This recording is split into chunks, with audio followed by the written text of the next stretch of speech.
iskaga ma bixin kari waayeen kiiska labada nin markaan u imaajin garayno 0.5 wax ka yar baan calaanin loo qabataa laakiin se waxa aanu intaaba dib ugu haynay dib ugu celinay waxay ahayd in ciidanka qaranku aanu ka yaacin gaadiidka qaranka wasiirka arrimaha guduhuna waxa weeye wasiirka arrimaha gudaha ee qaranka Jamhuuriyadda Soomaaliland oo wasiirkii amniga waxa weeye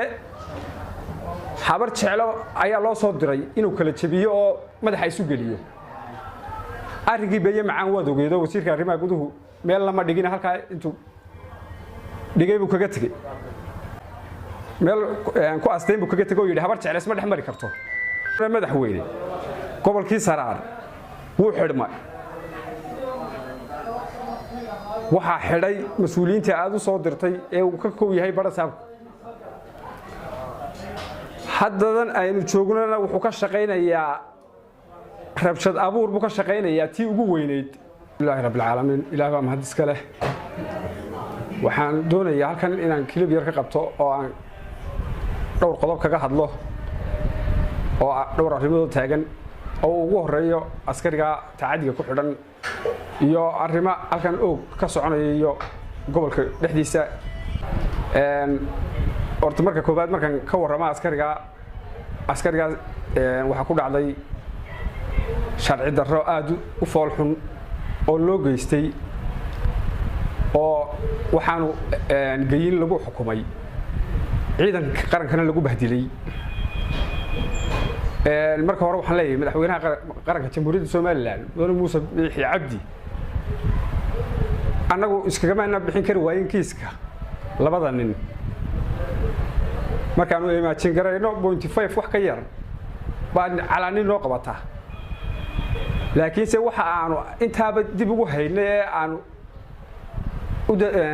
hawsha dib ugu celinay waxay ahayd in ciidanka qaranku aanu ka yaacin gaadiidka qaranka waayo haddii imika waanu bixin karaynaa aanu bil gudaheed ku bixinno oo aanu dhigno ciidanka qaranku gaadiidka wadi maayo markaas halkaas qof walba dhigaya oranaya anigu ka xayn maayo guudkan fuulaya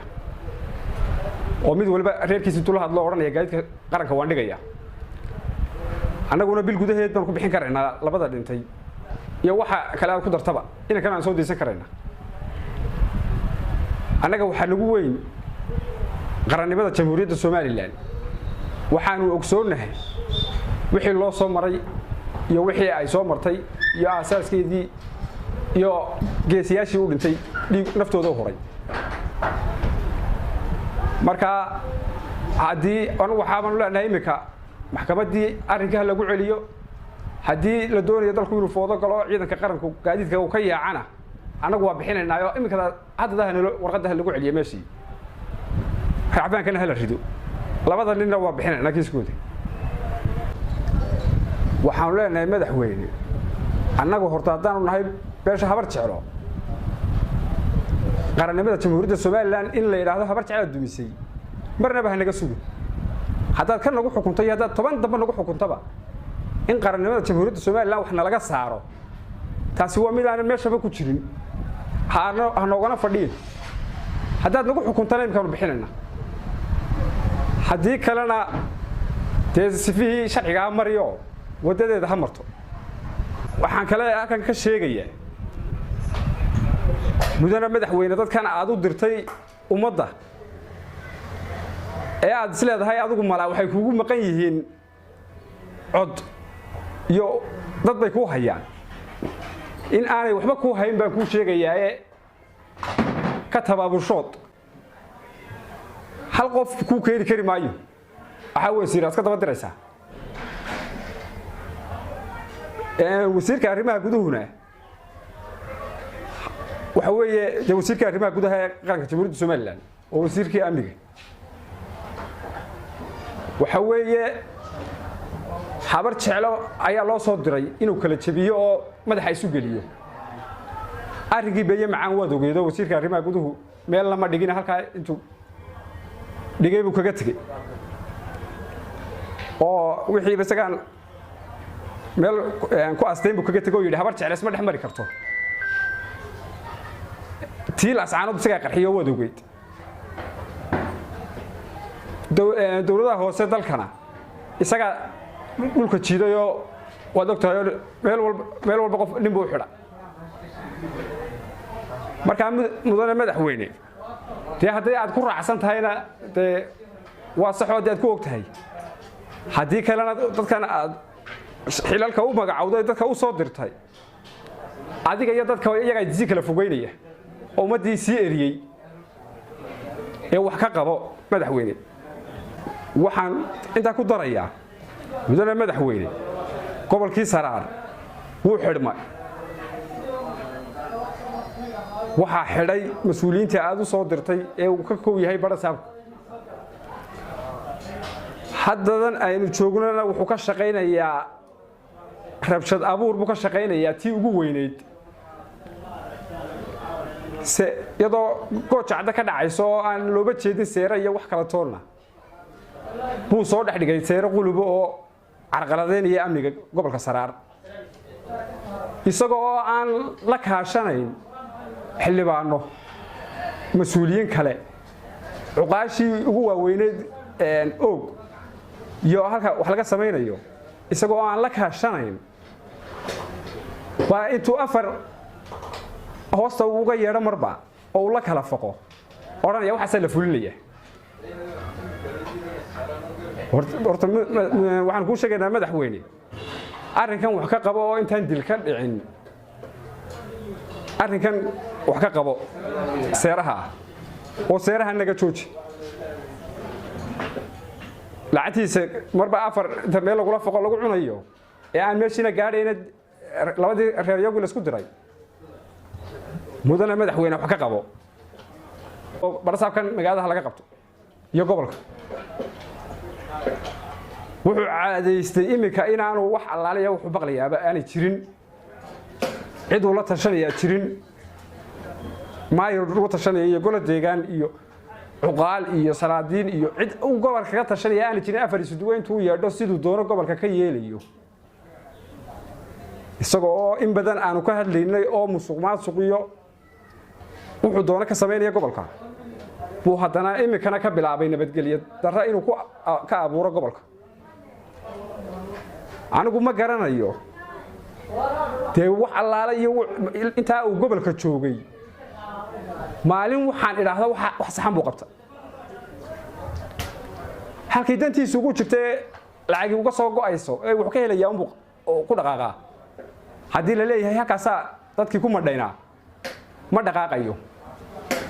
maalinta la yiraahdo dawladii baa soo dhiibtay 100 booyadood ama raashin soo dirtay maalintaas uu soo dhaqaaqa wixii loo hayay dadkaan intuu soo qaado ayaanu gaarsiinay sida rijiga ku calaamadiya inta kale meel ay martay aan lahayn madaxweyne inta ragga xidhiidhaysay iyo askarta tacadiga u geysanaysay baba dhaweyde madaxweyne habluhu xariga ma gayaan hablahan xariga aad kula ku xidheen gobolada arrinkaasi arrin aan loo dul qaadan karin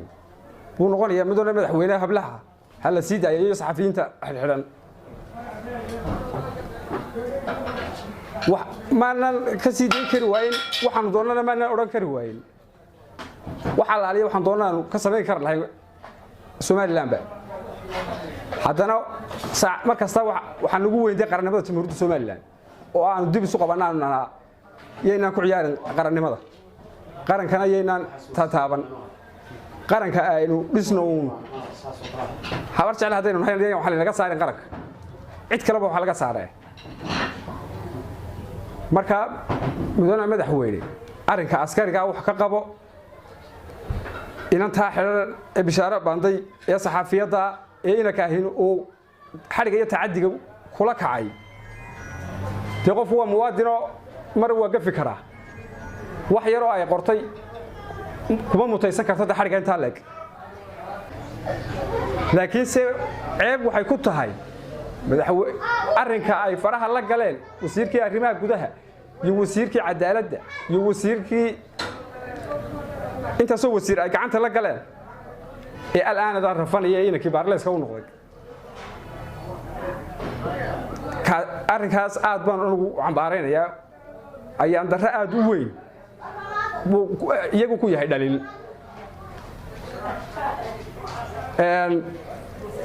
arrinka marka laga gudbo marka aanu leeyahay beesha habar jeclo cid wax ka saari bayno oo mudane madaxweyne wasiirka cadaaladda waa annaga meel allaaliye meel iska soo taagay arrinkaasna ma jirto mudane madaxweyne waxaanu kaa codsanaynaa wasiiradani wax allaala iyo waxay noo qabtaan iyo waxay nooga shaqeeyaan midna ma jirtee haddii aanad bedelayn xilkaba ka qaado agaasimayaal guud noogu bedel madaxweyne haddaanay arrinkoodii iyo waajibkoodii marayn oo meeshii ay hayeen aan cid kaleba aanu ka hadalne ayagii cadaalad xumo nagu wadaan mudane madaxweyne waxaan kaa codsanaynaa xilka kaga wada qaad labada wasiir shaqaynaya ee xasan gaafaadhi xilkiisii uu ka soo baxay علي حسن محمد علي مريحان uu ka soo baxay xilkiisii laakiin wasiiro kale aan ka haynaa madaxweyne ma jirto inta kale ba xilka ka qaado agaasimayaal guud iyo barsaab lagu bedel hadana cid aan tan ugu bedelayn madaxweyne ka qaado agaasimayaal guud ugu bedel dalkana madaxweyne adiga xukuumee hoos u eego qofka aad xil u magacaabato cid ka daba dir bal kaaga war keenta dadkii sidoo u galay iyo inuu eriyay iyo inuu wuxoodii cunay iyo inuu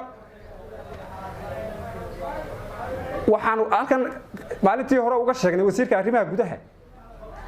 gobolka Saraar wuxuu dhinaca ku hayaa gobolkii Soole ina ka hindabka ka kiciyay